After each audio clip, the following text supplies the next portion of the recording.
CAT aspirants. Today I am going to talk about Parajumbles. Now, Parajumbles, as you all must be knowing, is one such section which creates problems, which generally is problematic for the students. There are certain reasons behind it why it is problematic. See, as the pattern has changed, so now you do not get an option so that you can eliminate from them and then choose the right answer, or you get certain idea कि these are the actual sentences with which we can start these parajumbles with. Secondly, you have to type in the answer, and this typing in means you are exposed to, you can understand there can be so many types of combination and permutations possible here.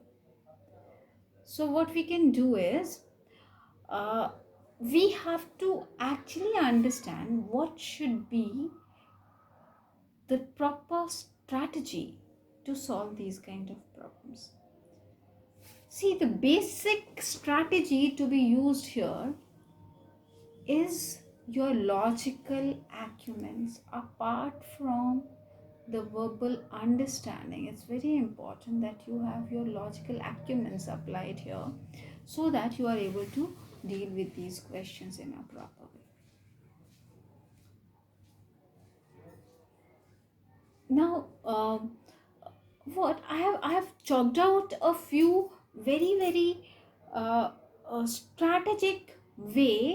strategic steps to be followed in order to handle these questions. Now, what are these? So basically, I've chalked out a few steps. The first step being idea grasping. Now, what is this idea grasping? Idea grasping means when you come across this kind of a question, the best way to deal with them is just read all the 4-5 sentences which is given to you in a proper way.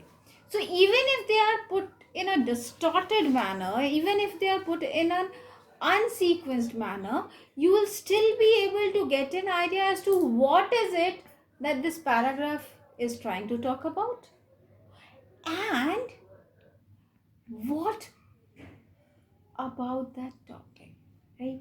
You not only understand the topic, but you also get certain idea as to what is being talked about that particular topic.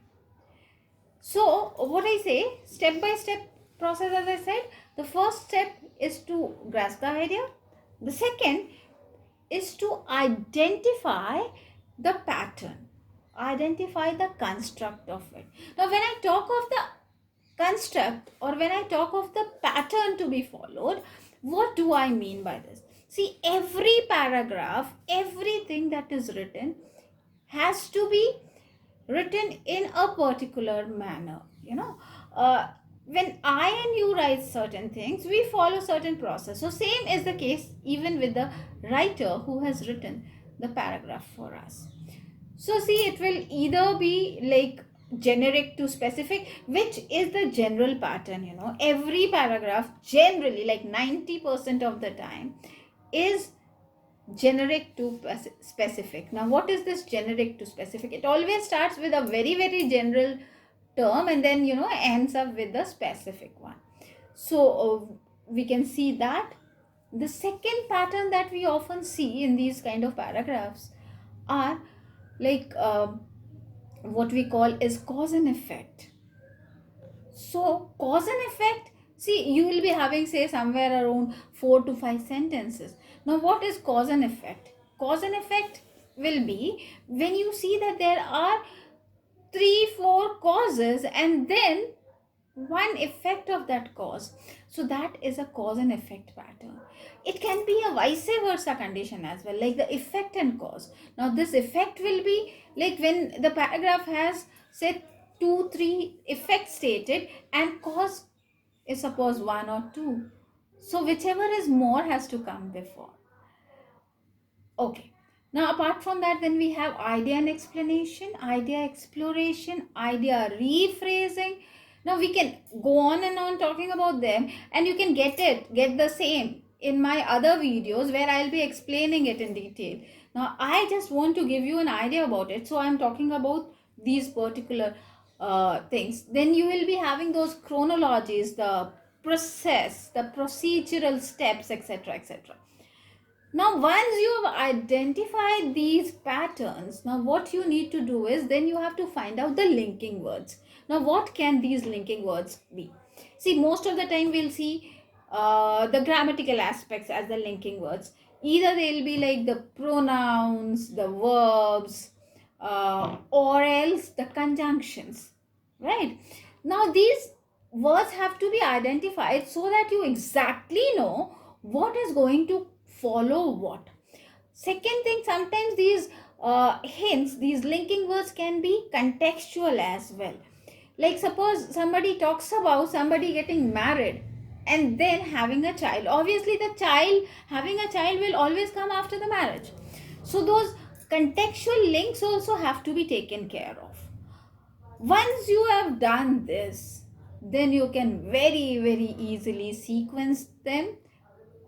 But the last and the very important part is to recheck or edit it. Sometimes you might be losing sight on one or two very minute aspects. So when you recheck them, when you reread them together, putting them in a proper sequence and then reading them will give you a perfect idea whether the paragraph that you have formed is in its correct sequence or not. So I think these steps will certainly help you. And then, lastly, I would be giving you one hint, one very important key strategy to be followed. Just remember the flow of a river. When a river flows, it never goes back to the point from where it started or from where it has already flown. So always keep that in mind while doing these parajumbles.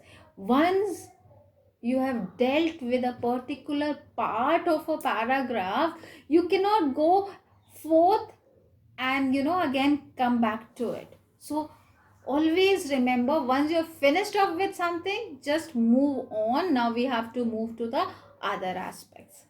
So I think that would definitely help you. Thank you.